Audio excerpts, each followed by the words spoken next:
Hello, my friend, and welcome to Pro Wrestling Daily. My name is Aaron Machbitz. We are inching closer and closer to the biggest Royal Rumble of all time. It happens February 1st in Indianapolis, and 60,000 tickets have already been sold. But everyone's talking about the Royal Rumble, so what I specifically want to talk about is the story inside the story inside the story of really who's going to win. Because who's going to win sets up everything moving forward for Elimination Chamber, for WrestleMania, and beyond. And we saw a little tease of that on the January 27th edition of Monday Night Raw with CM Punk and Cody Rhodes. So in my opinion, there's probably four viable options to win the Royal Rumble. You have John Cena, Roman Reigns, CM Punk, and The Rock.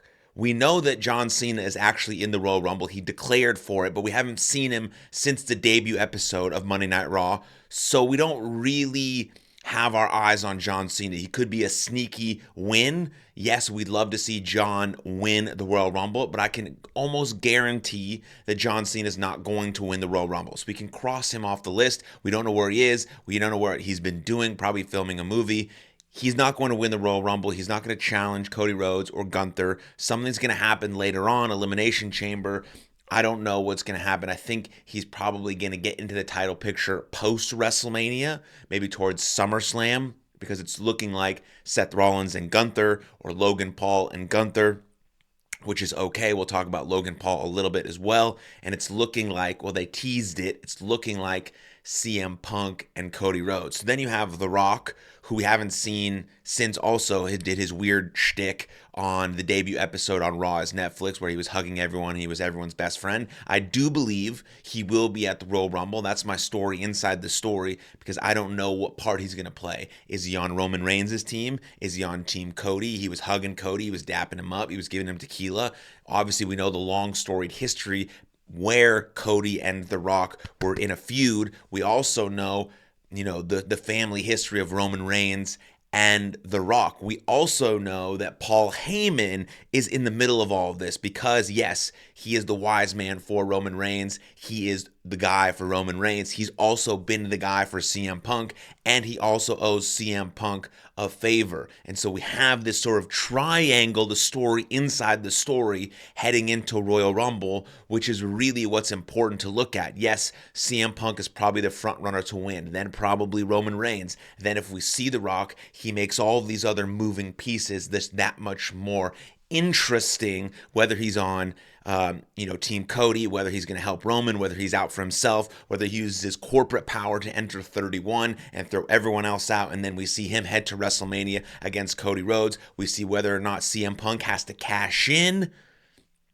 his favor with Paul Heyman, which maybe eliminates Roman Reigns and gets CM Punk versus Cody Rhodes. I mean, there's a lot of things going on here, so you could see The Rock potentially win using his corporate power, and then based on sort of that issue with Paul Heyman, CM Punk, and Roman Reigns, you could see Roman Reigns and CM Punk go to WrestleMania and have their feud, which would be absolutely incredible, and then you'd have this absolutely massive final boss versus the American Nightmare, Cody Rhodes, at WrestleMania, and then potentially you'd have Gunther and Seth Rollins moving in that direction as well. So that's sort of the story inside the story when it comes to the Men's Royal Rumble match, which we need to pay attention to over this week, and it'll unfold as it happens during that match. So I think those are the main characters to pay attention to, but also something to look at heading into the Royal Rumble is Jey Uso, because the fans have really spoken when it comes to Jey Uso, and the fans really can will someone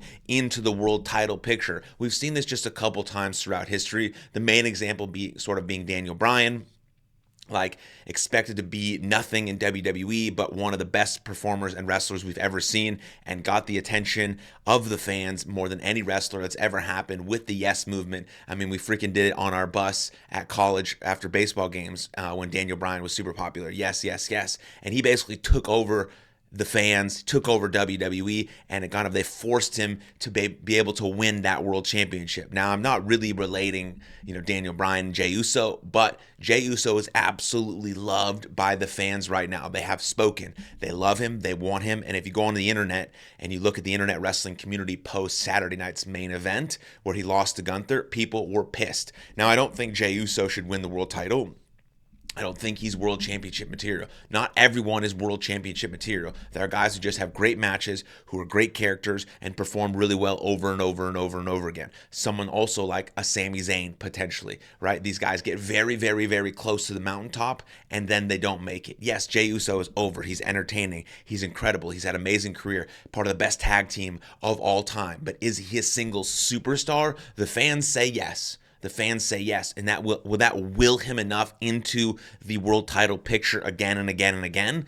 I don't know. I don't think it'll happen, but that's something to keep in the back of your mind at the Royal Rumble. If they really want to throw everyone for a U-turn, they're going to have Jey Uso win. It's not going to happen, right? But it's another thing to keep going as you sort of think who might win, what's the storyline heading towards WrestleMania, oh my God. But I think maybe later on, if his popularity stays the same as it is or continues to go up, then we may see him actually win the big one, potentially against someone like a Gunther or who's ever the world heavyweight champion. I don't think WWE champion, but he's skyrocketing. He's over in every crowd, in every arena, in every city that he goes to.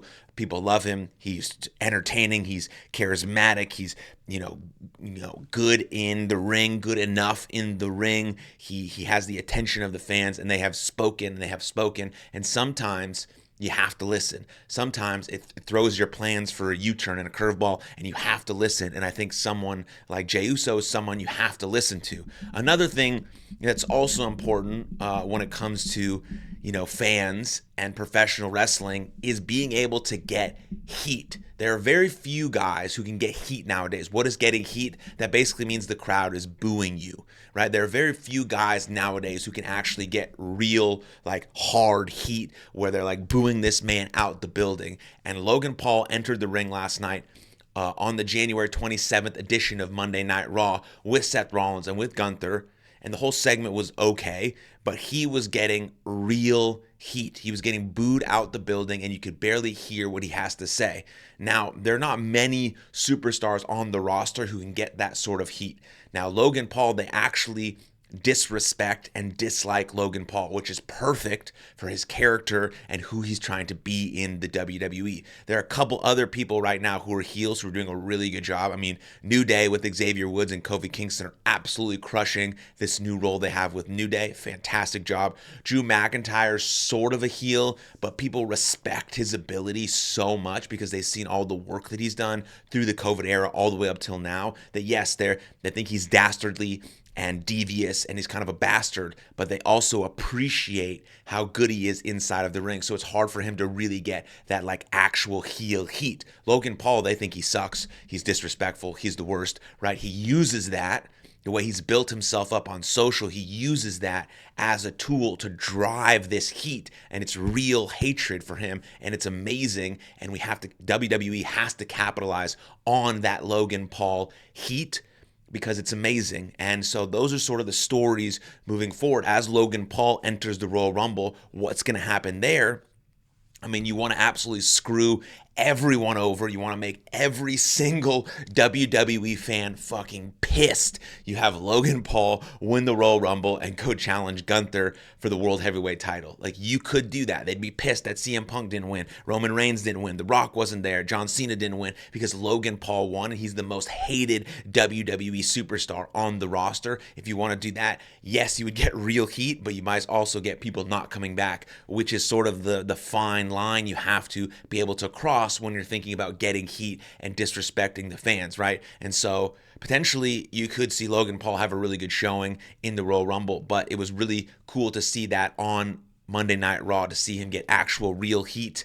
And then again, you just got to get the mic away from Gunther. Just get it away from Gunther. Let him be the ring general and let him be the beast he is in the ring, but his character is getting watered down by the amount of time he's spending on the mic. And so I just don't like it. And then we saw, just to wrap up this episode and Monday Night Raw, we saw CM Punk and Cody Rhodes have this promo battle at the end of Monday Night Raw. I touched on that, on the implications of that, moving into the Royal Rumble, moving into WrestleMania season, and what that means for the story, inside the story, inside the story. So think about that as we head to the biggest, most stacked Royal Rumble of all time, about what direction they're going to go, how they might go, and what's the story that you can stitch together to make it all make sense and make it the best WrestleMania, possible. And so you think about John Cena, Roman Reigns, The Rock, and CM Punk heading into the Royal Rumble with Paul Heyman sort of in the mix. And then you have guys like Jey Uso and Logan Paul who could potentially be these X factors heading into that Royal Rumble match as well. So it's going to be an amazing Royal Rumble. I can't wait to watch it and see what happens and how this unfolds. And maybe if any of my predictions or stories inside the stories come true, that would be cool. But I'll see you guys next time. That's all I have for this video. Please comment below. Let me know what you think, your thoughts, your predictions, your reactions, anything that you might want to offer. And please like, subscribe, and share. And see you next time.